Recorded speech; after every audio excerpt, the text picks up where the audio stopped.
All right, in this video, I'm going to show you Naihanchi Shodan no kata, the basic version. I'm going to break it down step by step, point out some of the finer details as I teach it in my dojo. And at the end of the video, I'll show you a version that we call timing.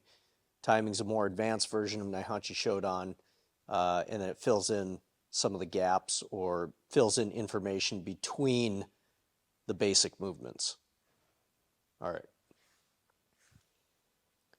Naihanchi Shodan no kata.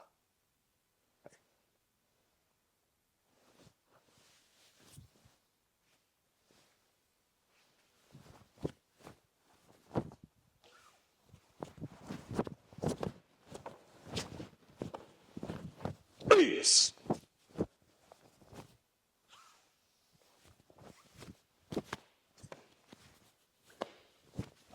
Yes.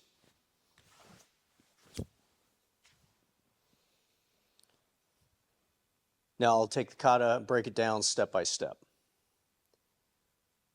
From the yoi, right hand, left hand, fingertips together, pull in, push out, close the feet. The angle I want you to pay attention to on this, arms are at about a 45, pull into the chest, rotate down, close the feet, come out at about a 45-degree angle. The other way to think about the angles is that it's roughly the same angle as your Chudan uke, middle block, and Geidan uke. Chudan uke, Geidan uke. Hai. Hai. 1, 2, and down. Now, the first move, we start head and the foot. So my right foot opens, just opens as I turn my head. I'm not going to look over my shoulder. Even though I'm looking the direction I'm moving, what I want to do is if my hand is my center line, I'm just going to turn my head enough that my left eye is at my center line. This allows my peripheral vision to see everything in front of me and a little bit over here, as well as everything in this field of view, even behind me a little bit over this way. If I look straight over this way, I lose my vision, I lose my field of view directly in front of me. Yoi, right, left, down, head and the foot. Bend the knees, step around. Now, at this position, some things you gotta be thinking about are, because my feet are crossed, I'm gonna have a balance issue if I don't bend my knees. If I just stay straight up and down, my balance isn't too good. So what I want to do is I want to bend the knees and I want to press the back shin, in this case it's my right shin, into the calf or the back of my left leg. All right? And I want to spread my knees this way. I want to pressure out with my knees this way. I've got the bend, and lastly, I'm going to pressure with my fingers or with my hands. So a couple ways that we do this is we either pressure bottom hand forward just a little bit or bottom hand down just a little bit. It was taught to us both ways. Neither way is wrong. Consider your pressure and study the pressure in this position. Now, we step around. One more thing. When we come here, we're upright. We start, we turn. As soon as we step, our head drops, and this is the level at which our head should stay for the kata until we finish. Okay, so as best we can, we want to keep our head position still in terms of if there were a ceiling above us, we're not popping up and down. So I step out, open, close. Now, if you look at the open, you want to make sure the arm is straight off the shoulder. All right? So if I turn sideways to you, you can see it's not back here, it's not forward, it's not up here, it's not down here, straight off the shoulder. Okay? Now I close. I tuck. One down, Now the gedan is over the leg, not out here, not back here, over the leg. Punch cross. Notice the position of the hands. The hand is in line. One of the biggest mistakes that new students make is they punch cross and they're tight, or they're up here and they're doing weird, awkward things with the hand. Hand position, basically you should be thinking about your bicep touching your pec. And this hand should be out just a little bit away from the body. It should be angled out slightly away from the body. Have this nice gap. You angle it this way, the hands will be in line. Everything perfect. Step. Now I step around, single, cover, step out, double. Back fist on this, be careful not to pop up. Keep your good horse stance, your kibadachi, back fist. Tuck. Tricep lands on the top of the hand. Foot. Again, same thing with the head. Try to keep, the head's going to sway, but try not to come up. Boom. Corner, center. Corner, palm up. Again, fist is in line with the opposite elbow. I tuck right side, and then I go to my double punch. Now we call it a double punch. The emphasis should be on this strike. Strike. You're going to swing this arm out this way, not this way. We're not punching. We're not doing two punches at the same time. We're swinging and we're turning over. So this backhand comes in the exact same position as before. Boom. They just land at the same time. So when I'm here, I punch, open, close, tuck.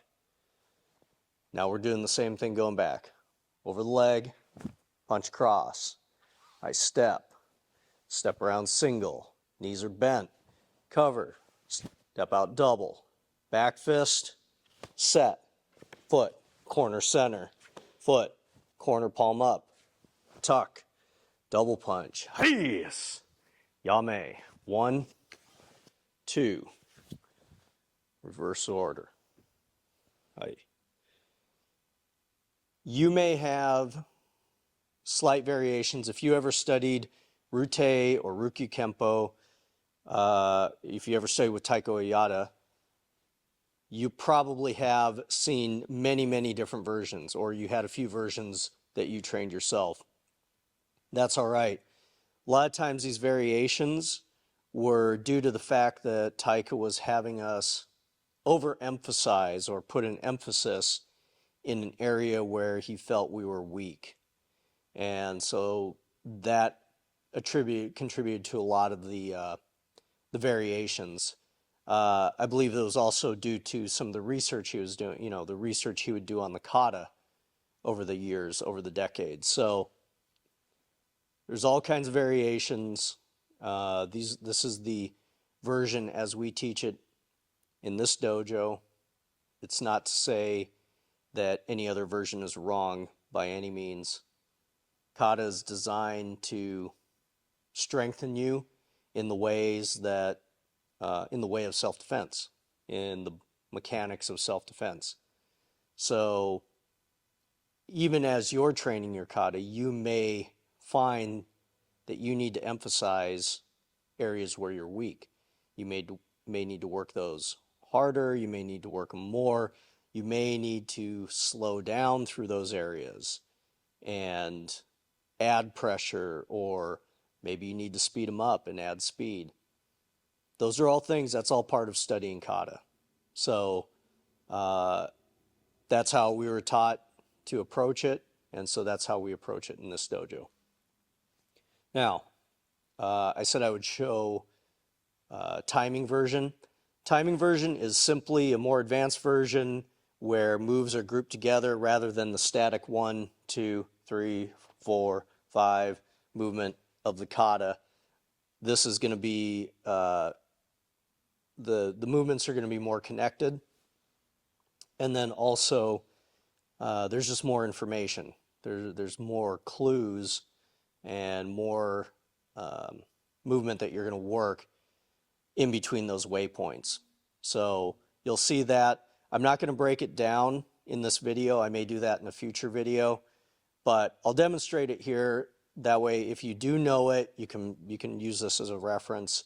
And if you don't, if you want to try to learn it once you've learned basic and you want to try to learn it off of this, that's fine. But this is the timing version of Naihanchi Shodan.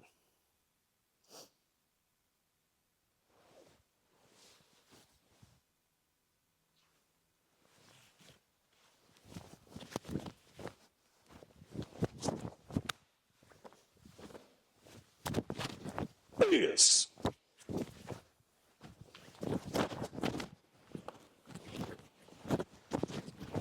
Yes.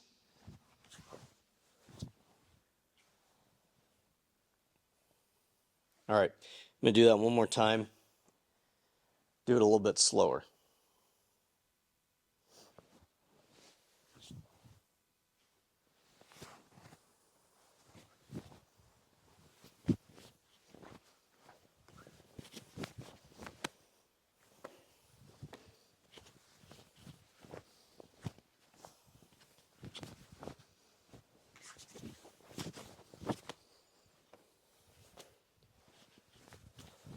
Yes.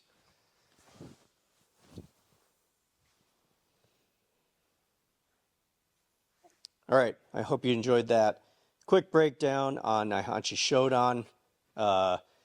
This is an important kata.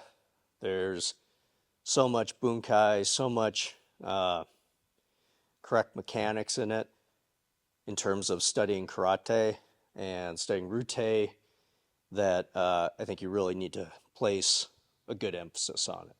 If you haven't already, be sure to check out the other Naihanchi video I put out a couple weeks ago, which demonstrates a concept out of the crossover portion of this kata. All right, thank you very much. Arigatou gozaimasu.